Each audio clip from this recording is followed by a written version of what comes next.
How to add shadow in Canva. Hello everyone, welcome back to our channel, and in this video I'm going to show you how you will be able to add shadow in Canva. So for that, just simply open the Canva's official website, and after that just open the project you're working on, and after that on the left hand side menu screen just simply go to the element section, and over here just simply search for any object in which you want to add shadow. I'm gonna search for person, and I'm gonna add this particular image right here. So let's add shadow to this particular image.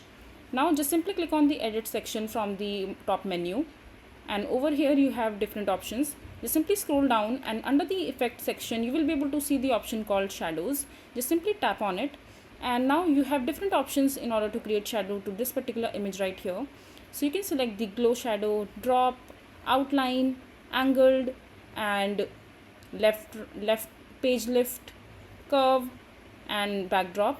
But I like this particular shadow right here which says angled, and you can also increase and decrease the blur size of the shadow. So I'm going to decrease the blur size so that it will look more real and doesn't look fake at all. So I think this much is fine.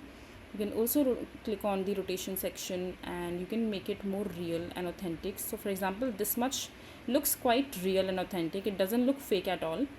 And you can also increase and decrease the intensity of the shadow at the background. As you can see that I'm dragging this bar, the intensity of this particular shadow has been changing. So you can set up as per your choice, and once you're happy with the final result, just simply click on the share icon from the top right hand side of the screen and just download this particular image with the shadow.